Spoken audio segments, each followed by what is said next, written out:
बिस्मिल्लाहिर्रहमानिर्रहीम। Class 9 mathematics में हम आज के सेशन से डिस्कस करने जा रहे हैं थ्योरम्स। और थ्योरम पढ़ने से पहले जो बेसिक कंसेप्ट आपको होना चाहिए वो थ्योरम्स और एक्सियम्स का होना चाहिए। तो चलें स्टार्ट करते हैं। पहले हम डिफरेंस सीखेंगे कि what are actually postulates, theorems and axioms. Basic concepts of axioms, postulate and theorems बाकायदा तौर पे स्टार्ट करते हैं, क्योंकि थ्योरम्स के प्रूफ से पहले अगर आपको ये आइडिया है कि what actually you are going to do, तो आपके जब कंसेप्ट्स होंगे तो थ्योरम प्रूफ करने का मतलब भी समझ में आएगा, थ्योरम की एप्लीकेशंस भी समझ में आएंगी। तो बहुत सारी ऐसी चीजें जो कि थ्योरम से रिलेटेड हैं वो आपको समझ में सिर्फ एक सूरत में आ सकती हैं कि अगर आपके बेसिक कंसेप्ट्स क्लियर हों। तो प्यारे बच्चों, हम अपनी गुफ्तगू का आगाज करते हैं लफ्ज स्टेटमेंट से। बेटा, स्टेटमेंट आप अपनी आम जिंदगी में देखते हैं, बहुत सारी आप स्टेटमेंट्स दे रहे होते हैं। वो स्टेटमेंट सही भी हो सकती हैं, वो स्टेटमेंट फॉल्स भी हो सकती हैं। सही स्टेटमेंट भी देते हैं आप, गलत स्टेटमेंट भी देते हैं। वो स्टेटमेंट एक यूनिवर्सल फैक्ट भी हो सकता है, वो स्टेटमेंट एक मैथमेटिकल कैलकुलेशन बेस्ड रिजल्ट भी हो सकता है। मसलन मैं आपसे कहूं 2 + 2 = 4, ये एक स्टेटमेंट है मेरी, राइट। मसलन मैं एक स्टेटमेंट, ये एक मैथमेटिकल स्टेटमेंट है 2 + 2 = 4। अगर मैं आपसे कहूं कि ट्राइंगल के तीनों एंगल्स का सम 180 डिग्री होता है, अब ये एक फैक्ट है, ये सही हो सकता है या ये स्टेटमेंट मेरी फॉल्स भी हो सकती है, डिपेंड्स कि आप उस पर यकीन कर रहे हैं या नहीं कर रहे। कुछ स्टेटमेंट्स आपकी आम जिंदगी में इससे हटकर अगर आप देखें तो आप कहते हैं कि मैन इज मॉर्टल, इंसान जो है वो फानी है। मसलन आप कह सकते हैं कि जमीन सूरज के गिर्द घूम रही है। ये सब क्या है? ये सब स्टेटमेंट्स हैं। अच्छा, तो अगर ये स्टेटमेंट्स हैं तो हमने एक बात तय की कि या तो स्टेटमेंट ट्रू हो सकती है या स्टेटमेंट क्या हो सकती है, फॉल्स हो सकती है। या स्टेटमेंट ट्रू हो सकती है या फिर स्टेटमेंट क्या हो सकती है, फॉल्स हो सकती है। ठीक है। अब अगर ट्रू स्टेटमेंट है तो ट्रू स्टेटमेंट के भी कुछ कैटेगरीज हैं। कुछ ट्रू स्टेटमेंट्स ऐसी हैं कि जो कि यूनिवर्सल फैक्ट्स हैं। मसलन मैंने अभी आपको एग्जांपल दी थी कि मैन इज मॉर्टल, इंसान जो है वो फानी है। या सूरज मशरिक से निकलता है, मगरिब में गुरूब होता है। तो अगर मैं ये स्टेटमेंट्स दे रहा हूं तो ये यूनिवर्सल फैक्ट्स हैं, यूनिवर्सल ट्रुथ्स हैं। कुछ ट्रुथ्स ऐसे होते हैं, कुछ प्रूफ्स ऐसे होते हैं, कुछ चीजें ऐसी होती हैं जिसमें हमें प्रूफ की जरूरत पड़ती है। हमें जरूरत इस बात की पड़ती है कि हम उसको साबित करने के लिए किसी किस्म के एविडेंसेस रखें। मसलन एग्जाम्पल मैं आपको दूं तो पेड बिल्स इसकी एक एग्जाम्पल है। आपको इलेक्ट्रिक कंपनी ने कहा कि भाई आपके पास जो बिल आया उसमें पिछले महीने का बिल जो है वो लगकर आ गया। अब आपने कहा, एक स्टेटमेंट दी कि मैंने लास्ट मंथ में अपनी बिलिंग की थी, मैंने लास्ट मंथ में अपना बिल पे किया था। वो कहते हैं नहीं किया था। तो अब आपके पास एक डॉक्यूमेंटेड प्रूफ है। आप वो बिल जो कि लास्ट मंथ का बिल था, आप जब बैंक में गए थे, आपने पेमेंट की थी, तो बैंक ने उस बिल के ऊपर पेड की स्टैंप लगा कर दी थी। Now that has become the evidence कि आपने वो बिल पे किया था। आ गई बात समझ में? तो ये वो डॉक्यूमेंट है जो कि ट्रुथ विद प्रूफ है। ये वो ट्रुथ है, ये वो सच है जो कि विद प्रूफ है। हम ट्रुथ विद प्रूफ की बात मजीद लफ्ज थ्योरम के अंदर आपको सिखाएंगे।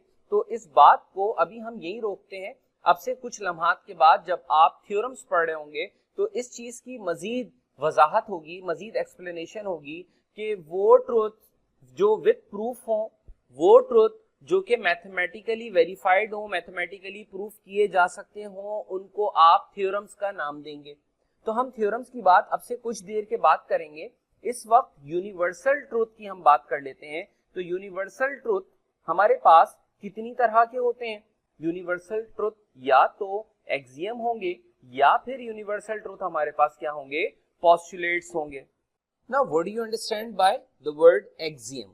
एक्सियम की और पोस्टुलेट की डेफिनेशंस मैंने यहां पर लिखी हुई हैं। Let's try to understand it. Axioms are true assumptions used throughout mathematics and not specifically linked to geometry।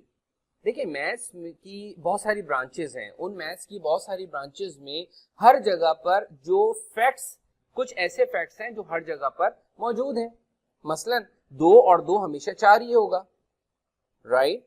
मसलन अगर मैं आपको कुछ और एग्जांपल्स दूं तो मैं ये कह सकता हूं कि एक्सियम की एग्जांपल ये हो सकती है कि अगर A इक्वल है B के और C इक्वल है B के, तो एक्सियम ये कहता है कि अगर A B के बराबर है और C भी B के बराबर है तो A और C आपस में क्या होंगे, इक्वल होंगे। ठीक है, इसका जो एक्सियम है उसकी जो प्रॉपर वर्डिंग है वो ये है कि things which are equal to the same thing, things which are equal to the same things, वो चीजें जो सेम थिंग्स के बराबर हो, are equal to each other, ये दोनों आपस में इक्वल होंगे। तो अब ये एक सिंपल सी स्टेटमेंट है, ठीक है, और ये स्टेटमेंट हर जगह पर मैथ्स की हर ब्रांच के अंदर एक्सेप्टेबल है, मैथ्स की हर ब्रांच के अंदर कॉमन सेंस की बात है। तो ऑब्वियस यूनिवर्सल ट्रुथ्स को क्या कहा जाता है, एक्सियम कहा जाता है, ऑब्वियस, जो कि बिल्कुल कॉमन सेंस की बात है।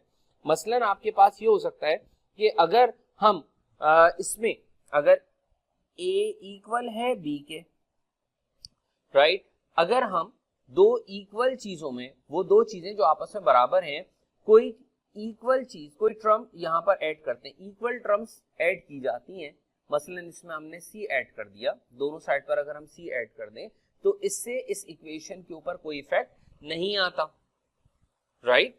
तो ये भी एक एक्सियम है कि if equal are added to equals, अगर इक्वल टर्म्स को इक्वल टर्म्स में ऐड किया जाए तो कोई फर्क उस सिस्टम पर, होल्स आर इक्वल, ये दोनों आपस में इक्वल हो जाएंगे। तो आपको एक एक्सियम की मिसाल मैंने ये दी, एक एक्सियम की मिसाल मैंने ये दी।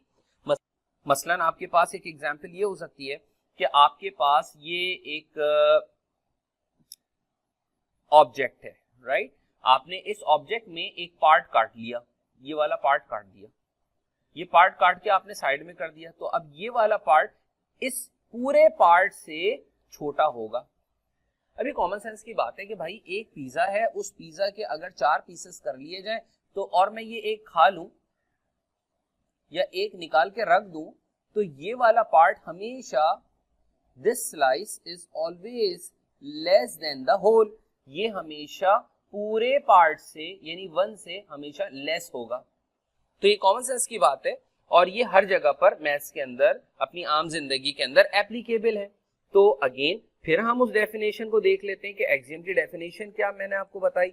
एक्सियम की डेफिनेशन बेटा मैंने आपको ये बताई कि axioms are true assumptions used throughout mathematics and do not link specifically link to geometry. जरूरी नहीं है कि इसका ताल्लुक ज्योमेट्री से ही हो, right. However postulates are true assumption that are specific to geometry.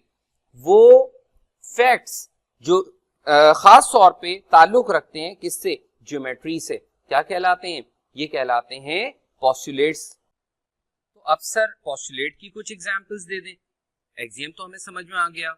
Axiom ये है कि वो ट्रू स्टेटमेंट्स जो कि जरूरी नहीं है कि सिर्फ ज्योमेट्री में इस्तेमाल हो, तो इसका मतलब ये है कि वो स्टेटमेंट जिनका ताल्लुक खास तौर पे स्पेसिफिकली ज्योमेट्री से होगा, वो ट्रू स्टेटमेंट्स क्या कहलाएंगी, पोस्टुलेट्स कहलाएंगी। सर कॉमन एग्जांपल्स कौन कौन सी हैं?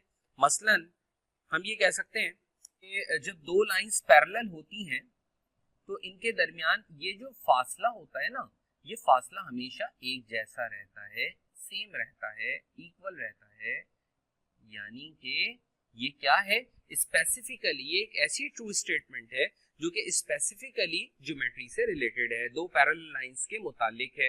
तो अब ये क्या बन गई, ये बन गई एक पोस्टुलेट। इसी तरह एक और पोस्टुलेट है, मसलन मैं आपसे कहूं कि a straight line may be drawn from any one point two any other point. एक स्ट्रेट लाइन ड्रॉ की जा सकती है कोई भी दो पॉइंट्स को जोड़कर।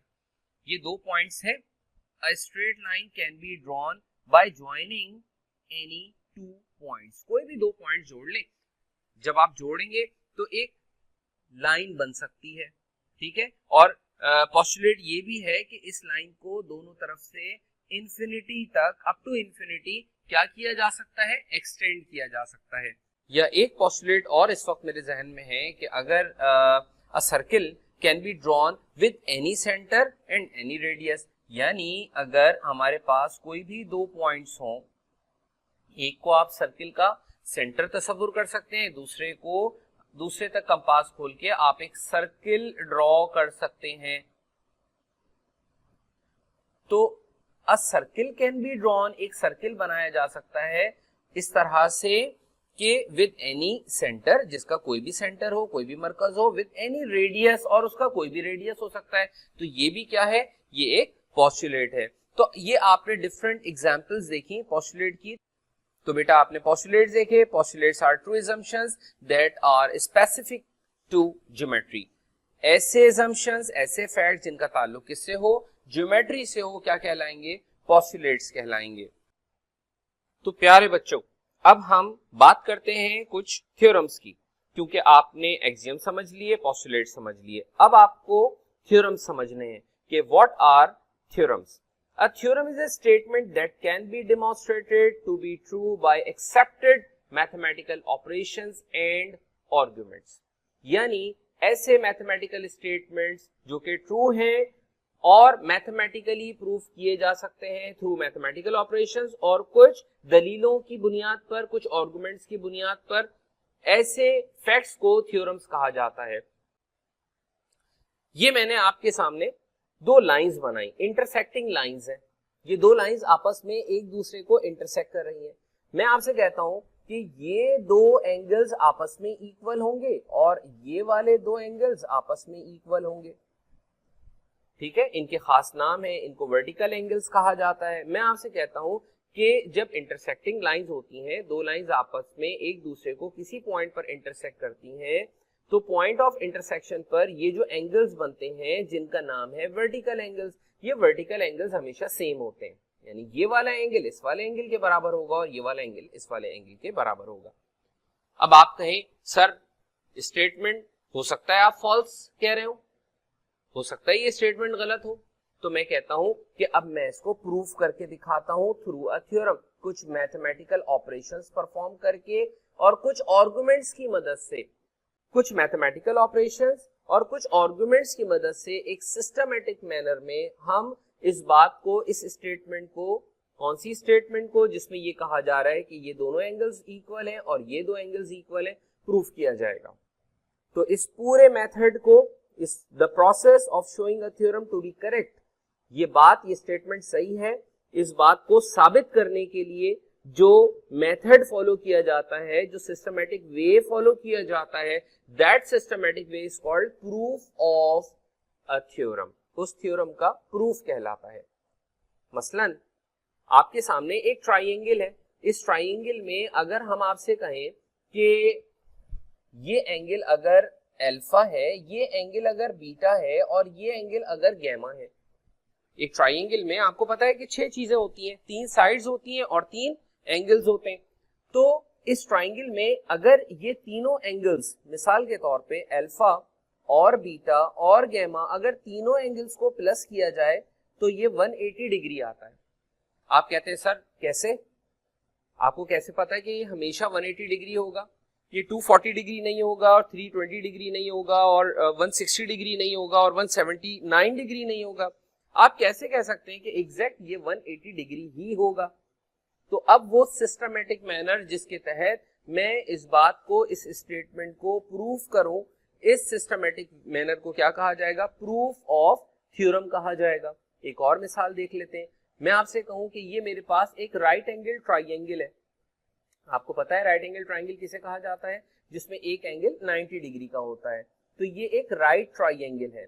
इस राइट ट्राइंगल में ये वाली साइड है, साइड ए बी, जिसको इन शॉर्ट मैंने सी का नाम दिया है। मैं आपसे कहता हूं कि सी स्क्वायर, इस साइड का स्क्वायर हमेशा इक्वल होगा इस साइड का स्क्वायर प्लस इस साइड का स्क्वायर। इनके खास नाम है, एक को कहा जाता है परपेंडिकुलर, एक को कहा जाता है हाइपोटेन्यूज। 90 डिग्री के सामने जो साइड होती है इसको कहते हैं हाइपोटेन्यूज। अगर मान लें इस एंगल के रेफरेंस से बात हो रही है, मसलन ये 60 डिग्री है, 30 डिग्री है, 45 डिग्री है, व्हाटएवर इट इज, इसके सामने जो साइड होती है दिस इज कॉल्ड परपेंडिकुलर, और बचने वाली साइड को कहा जाता है बेस। तो मैं कह सकता हूं कि हमेशा हाइपोटेन्यूज का स्क्वायर इक्वल होता है perpendicular square plus base square.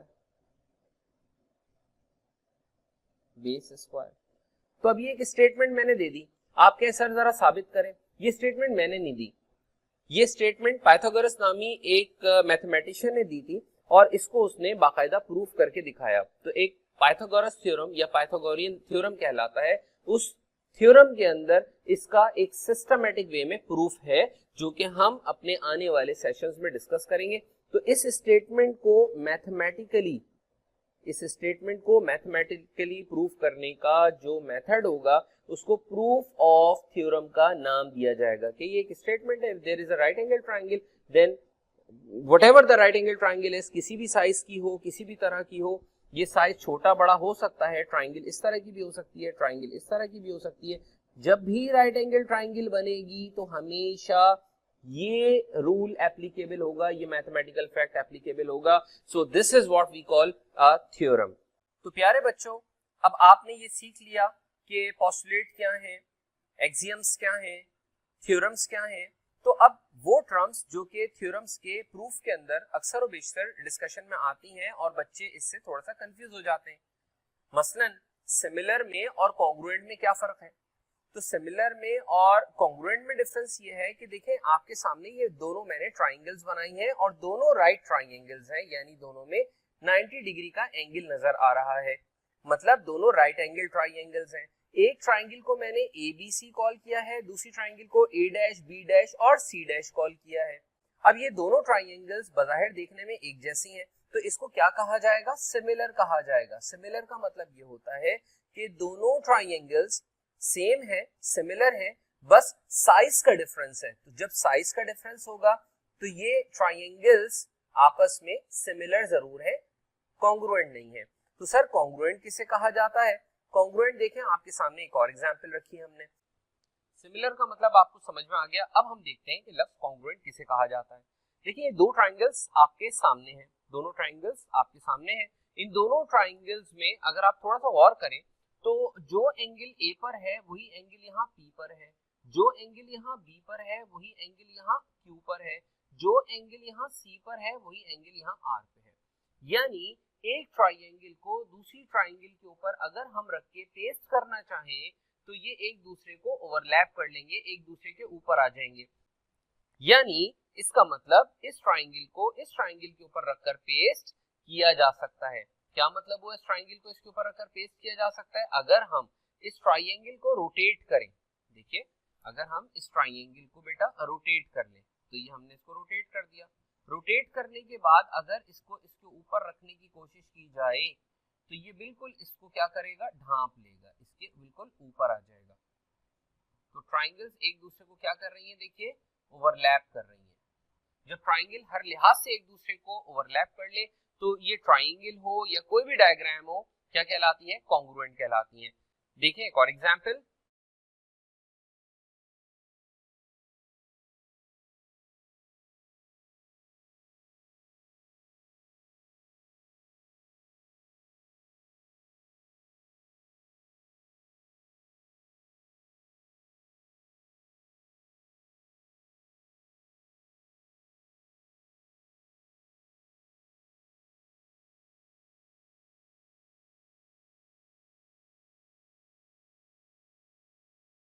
तो प्यारे बच्चों, आपको सिमिलर और कॉन्ग्रुएंट का डिफरेंस समझ में आ गया होगा। क्या आप मुझे बता सकते हैं इस वीडियो के एंड पर कि इसमें कौन सी डायग्राम जो है वो कॉन्ग्रुएंट को रिप्रेजेंट कर रही है और कौन सी डायग्राम सिमिलर को रिप्रेजेंट कर रही है? जी बिल्कुल सही, शाबाश। ये जो एक हाथ के ऊपर किसी दूसरे बच्चे का हाथ रखा हुआ है, तो अब है दोनों हाथ दोनों सिमिलर है मगर साइज का डिफरेंस है, सो इट्स सिमिलर। और यहाँ पर ये दो गाड़ियां आपको नजर आ रही हैं। अगर हम एक गाड़ी को फ्लिप करते हैं और फ्लिप करने के बाद दूसरी गाड़ी के ऊपर ओवरलैप करेंगे तो दोनों गाड़ियां बिल्कुल हर लिहाज से एक जैसी हैं, इनका साइज बिल्कुल एक जैसा है, इनकी शेप्स बिल्कुल एक जैसी हैं। तो ये दोनों जो गाड़ियां हैं एक दूसरे के लिए बिल्कुल कॉन्ग्रुएंट है। आपने कॉन्ग्रुएंट और सिमिलर का फ़र्क देखा। अब हम अपने नेक्स्ट सेशन से बाकायदा तौर पे स्टार्ट करेंगे पहला थ्योरम, और वो थ्योरम होगा चैप्टर नंबर 9 कॉन्ग्रुएंट ट्राइंगल से रिलेटेड। मिलते हैं नेक्स्ट सेशन में। Thank you very much. अल्लाह हाफिज़।